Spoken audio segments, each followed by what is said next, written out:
to start with the spike in shootings and homicides in Portland. You recently said that you and the chief have talked about reassigning officers and kind of making the most of resources to investigate these crimes. And at various times in the past couple of months, there have been some talks about either reinstating the GVRT or something similar. Where do those talks stand now? And do you believe that the disbanding of the GVRT had anything to do with the spike in shootings that we saw around the same time? The spike that we're seeing in gun violence and homicides here in the city of Portland is definitely the city's top public safety priority right now. We're addressing it on two different fronts. First, we're working on the prevention and the intervention side. To that end, we have increased the funding through the Office of Violence Prevention. That helps us establish more community interactions and work with organizations throughout the community to help us reduce gun violence. It tends to spread just like a virus. We treat it the same way as a public health issue. On the second front, we're working with law enforcement at the federal level, the state level, with our partners at Multnomah County, and of course here in the Portland Police Bureau. We're working to increase the resources going towards addressing gun violence. That includes assigning 2 sergeants to gun violence specifically. We have 11 officers that are now detailed specifically towards gun violence.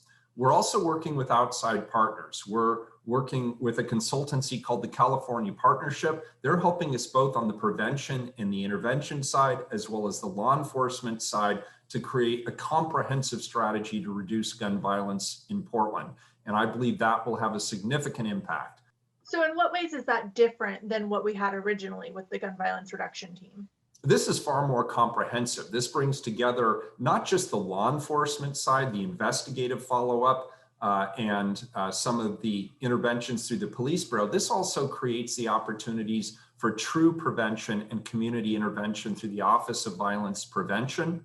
What's also different now is the work we've been doing to collaborate with other partners. I convened several times recently with our federal law enforcement partners, our state and our county and other local law enforcement partners. And really for the first time, we're working together as a cohesive team to address the specific issues around gun violence. And because of the good decisions Chief Lavelle has made in the police bureau to increase the number of officers and increase the investigative capacity that's detailed directly towards gun violence, now every incident of gun violence gets the follow-up that it deserves. Speaking of situations that have involved collaboration between a lot of different law enforcement agencies, I want to turn to protests. It's just been over about a week since PPB had their last protest-related arrest, but we've heard from these people that they don't plan to stop anytime soon. And it's also been just over a month since you announced 3 commitments in response to the New Year's Eve riots. Just to refresh on those were getting federal, state, county, and local law enforcement to convene, calling on state legislature to increase penalties for repeat offenders, and requiring people convicted of destruction to meet with their victims and also possibly do public service like litter pickup and graffiti abatement. What has the outcome of these commitments been so far? So we've made progress on 3 of those 4. I have in fact convened with our law enforcement at all levels of government. We all have a vested interest in reducing this kind of criminal violence and destruction that we're seeing not only in the city of Portland, but we've also seen it in Eugene, we've seen it in Salem. So it's definitely of state interest. And we're now collaborating in ways that we didn't collaborate previously. I also have met several times with the district attorney to clarify what we need to provide the district attorney in terms of evidence to be able to make strong cases that he can then prosecute.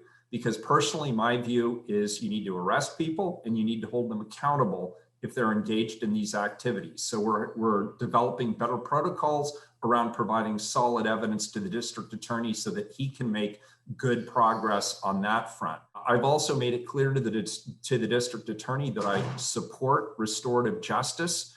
And by that, I mean not just throwing people in jail. That's not always the most productive strategy, but sometimes having those individuals who break a window at a shop or impact a small business, having them be required to meet with the business owners and some of the employees of those businesses and hear from them directly what both the economic and the social costs are of the damage that they've created, I think that can make an impact, particularly with some of these younger kids who are involved in this kind of criminal destruction. Where we have not made progress is on strengthening the penalties for repeat offenders. And I'm just going to be honest with you, there's no appetite for it. Do you mean the district attorney or lawmakers, or who specifically is not interested in that? Generally speaking, at all levels of government in the state of Oregon, from the state, the legislature, the county, local, the push for the last 10 years has actually been to decriminalize and reduce sentences, not go the other way. So my calls for increasing sentences for repeat offenders engaged in criminal destruction, it pretty much has gone nowhere. And at some point, I just have to acknowledge that it's no longer worth the energy to keep rolling that rock uphill. It's not going to go anywhere. The Forbes article that came out recently said that reputation may be Portland's greatest damage. Do you think that Portland has a reputation problem right now? Is the writer of this column correct in all of the problems that he pointed out? Portland does have a reputation problem right now. He's correct about that. Where I disagree is I don't think Portland is dying. There's a consultancy out there called Azurite that just completed a study. And what they found was 54% of businesses in New York, Chicago, LA, and San Francisco, 54% plan to close or leave. And so when we hear that businesses are upset here in the city of Portland and Portland is dying, we're part of a national trend. What we need to do is get past COVID. We need to get people safely back into our business districts. And yes, we have accountability that we have to engage in here. And that's why my administration's top priorities are addressing safety, homelessness, and livability. Since July, we've cleaned up something like 2,500 tons of litter. We have invested tens of thousands of dollars of extra resources into graffiti abatement, and people are already starting to notice some of that difference. For the most problematic homeless camps that are creating safety, livability, public health, or environmental hazards, we've removed 125 of those camps and cleaned them up since just this summer. And we're creating more humane alternatives to people living on the streets. And the fewer people living on the streets, that will obviously help restore some of the reputational damage that we've experienced over the last several months. And then my last question has to do with the current political climate. We learned this week that you've had to take the unfortunate step of taking security with you whenever you go out in public. Is this problem unique to you or indicative of a larger hostility toward politicians in general? And do you see that tone improving anytime soon? There is definitely a deterioration of civility in our society, and everybody notices it. I mean, heck, a couple of weeks ago, a group of people tried to overthrow the United States Capitol at a key moment of the transition of power from one administration to the next.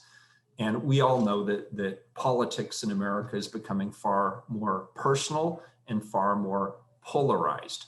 I, for myself, am regularly confronted by constituents and others. I actually don't mind engaging with people when I'm out and about, but where I draw the line is violence. I draw the line against people who are trying to inflict personal injury on me or the people that I'm with. I draw the line at people coming to my home or coming to other people's homes and vandalizing those homes because they want somebody to vote on a certain issue a certain way. None of us should accept that as a standard. And I have never wanted to have security. I think it's not the best and highest use of public resources. I will probably never use Portland police officers just because there's already a shortage of Portland police officers in the community. And I don't think it's fair for me as an elected official to lay claim to those resources when we don't have enough resources for everyone else. So I've used pepper spray. But I am now being strongly encouraged by our city's legal team and others that I should at least use private sector security when I'm out in the community. I will do so. I will do so only when necessary. But unfortunately, we've come to a point where that's necessary. I wish it wasn't, but it is.